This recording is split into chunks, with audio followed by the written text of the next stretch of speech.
They live with us as a minority, and we are a minority. Not much more I can do for them other than make them president. You do that, you own it. That's how that works. If I do it, I own it. But that's just how it works. I'm just explaining that to you. Don't worry about having a conscience. That comes later. The reason a consistent message is important is kind of like back in the American Revolution. This is something it's been in front of everyone. You know, you have Thomas Paine and Common Sense. And Common Sense put everyone on a consistent message. It put everyone on the same page. They were very idealistic. Believe it or not, some of the founding fathers were only interested in money. Some were only interested in land. Some were only interested in trade deals. Some, like Thomas Paine, were just radicals. Some of the Sons of Liberty were extremely radical, maybe even bloodthirsty, dare I say. You know, they were playing that basketball, dealing steel like cornmeal. But what it did, put them on the same page. The idealism, all the idealism came separate. That came second. First came the consistent message. And that's why consistent message is important. It doesn't matter whether you're a white nationalist. It doesn't matter whether you're a national socialist. It doesn't matter. Even you could be a communist. We don't care. That idealism comes second. Consistent message comes first. Why is our consistent message better than anyone else's? Because we're the professionals at doing this. That's why. You can do plenty of research on Bob and find that out.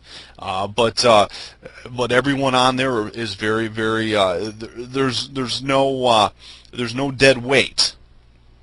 There's no dead weight to what we do or to what I'm putting out here. It's obviously it's unique.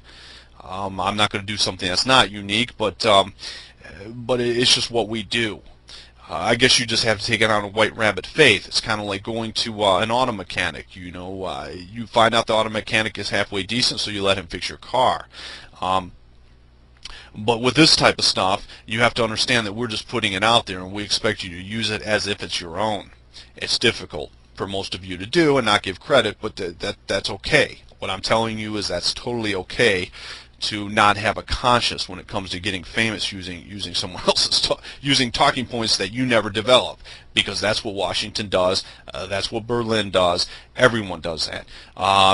Adolf Hitler probably used all kinds of speeches and talking points that he never developed. That's just a way that's practical politics.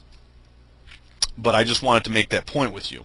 And by all means, if it comes down to keeping a white rabbit in power that is a problem, or putting in a rabbit that just creates a racial problem like Obama, well, create the problem. Because a problem gets a reaction, which will get a solution. And the longer it goes, the more funnier it gets. Isn't it getting funny? Yeah, I know maybe you're upset about this immigration and that immigration or the stock market, but let's face it, this happened before most of you listening to this were born. You can't do that. All you can do is get over the obvious and get on with reality. And this is the end of 11. This is another episode of Follow the White Rabbit. This is Horace Goes Environmental. Hopefully this has been somewhat entertaining for you or educational. And I'll be back with you on 12.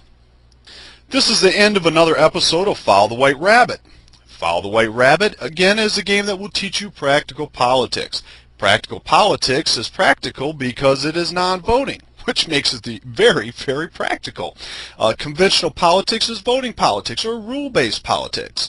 And the ultimate, of course, is full-spectrum practical politics, engaging and taking down an opponent, a system, by any means necessary, within the rules, within the law, but never breaking them.